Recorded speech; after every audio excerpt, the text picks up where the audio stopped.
So today I'm going to be listening to an upcoming artist's debut new single called Neverland Skies. So this song was written and produced by Asher Pike, and if you want to have a listen to the song for yourself, there's a link in the description. I haven't listened to the song before, so this will be my first time hearing it, and it'll be my honest reaction, and I'll be breaking it down as we go along as well. Alright, let's get started.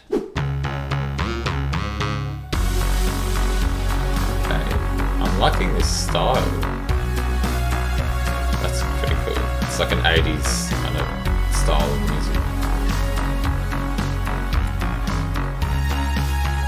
It's got a nice mix of instruments there. To Neverland skies as through a thriller night. Take on the blinding light strikes as breathing starlight. Open your eyes, make your dreams alive. Make this a beautiful life. Don't turn around, outdance the dark. Dance through the stars, faith, truth and love. Left, right, left. I really like the very beginning of the song where there was just that bass synth by itself before the other instruments were introduced. And it was pretty cool. It just gave us like a little hook just before the song really started. Now the overall mix of all the instruments is sounding really cool too. Like I said before, it's got a nice momentum which keeps the song moving forward. It's very typical of this kind of 80s synth style of music. The accompaniment is mainly in like the middle and lower register, and there's these little kind of sparkles up in the higher register, which I think really add to like just the atmosphere of the song, and I think using them a little bit more would have been really cool. Now I'm not an expert in singing, but I can hear that Asher's voice has a lot of potential, and I can hear he's going for that vibe of like The Weeknd and that style of music, which fits in really well with this song. Now I'm interested to hear where this is going to keep going, so let's keep listening. Come along to Wonderland. Just take this chance to like some of the feel the harmonies here feeling. too. Fly to the stars, just sing your feeling. Left, right, left, high. Neverland. Come So along this to is definitely the chorus here. Wonderland. Oh, in the dark, you know you see it.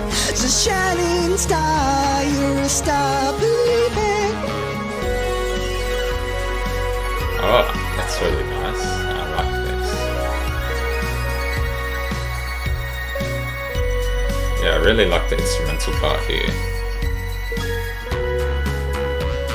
It's a bit of a different texture we've got there. Okay, I thought we were going to have the singer come back there. But we've got a little bit more of the instrumental. But yeah, a lot of really cool textures here. Left, right, left, high. And then we're back into the chorus. Neverland. Alright, I think let's talk about some of this now. So I think the chorus is pretty cool, and the melody is pretty strong as well. And I mean, in terms of writing a really strong and catchy melody, you want to have a balance of those little steps between the notes, and some bigger jumps just to mix it up as well, and to make it easy to sing along to. It's important to not have too many jumps around. So I think this melody has a pretty good mix of both. And I'm sure after hearing the chorus a little bit more later into the song, I'll become more familiar with it as well. Now moving into that bridge and instrumental section, I think that was a really welcome change. It's had a nice change of instruments and kind of textures to change up the kind of feel of the song. There's a lot of really cool synthesized instruments in the higher register, which is really good to hear. I think that definitely added something up there that we needed. So in the middle of that instrumental section, I think there was that bass line that was taken from the beginning of the song, which is really cool to hear. And I think that kind of gave me the cue that another verse was coming up. But there was a little bit more instrumental section, and then the chorus came in again, which is fine. But I think maybe adding another verse there would have been good, and then having the chorus, just give it a bit more variety and add a bit more interest into the song too. I don't think there's too much more to say, so let's keep listening to the end now. Neverland, come along to Wonderland. Getting a bit more Just familiar take with the this melody. chance to feel the feeling. Fly to the stars, just sing your feeling. Left, right, left, high. Neverland. Yeah, I like that call and response there. That bit there, that's pretty cool. Glow in the dark, you know you see it. It's a shining star, you're a star, believe it.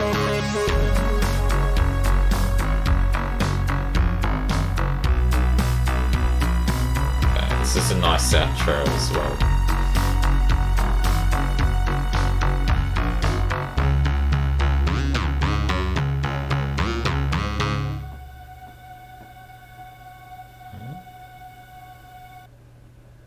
Okay, there we go. There wasn't too much new stuff there. We had the chorus again, and then the outro, which I think was done really well. Having that staggering out of the instruments is a really good technique to use to end the song, and it's really good that we had the bass synth end the song as well as start the song. So I think the overall structure of the song is pretty solid, and that instrumental section in the middle was a nice change up from the verse and the choruses as well. It reminds me about the reaction video I did about a month ago of Nothing Is Lost by The Weeknd.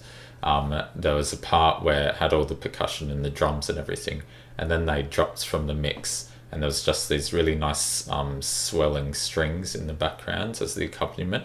I think that change really just made it a little bit more unexpected. And it's a tricky thing with making music interesting and also memorable, because you want to have the right balance between using that repetition of the melody for the chorus, which we heard, but also having that variation and adding new elements of surprise, so something that's kind of unexpected, which that bridge instrumental section did really well. The final chorus was still really good, but I think it was pretty much exact same as the first chorus, so I think a lot more layering would have really helped. Maybe some harmonies with the vocals, some kind of backup vocals would have added a lot more to the whole mix as well. And even changing up the melody a little bit, like not writing a completely new melody, but just adding some variation in the melody would have really made it a little bit more interesting too. Now I'm going to rate this song on the Slapometer. Now what is the Slapometer, you might ask? Well, the Slapometer is basically a rating of how much I think a song slaps on a scale of 0 to 100. Now I think I'll give this song a rating of 75 out of 100. I hope you enjoyed listening to this new song with me today, and let me know what you thought about it down in the comments below.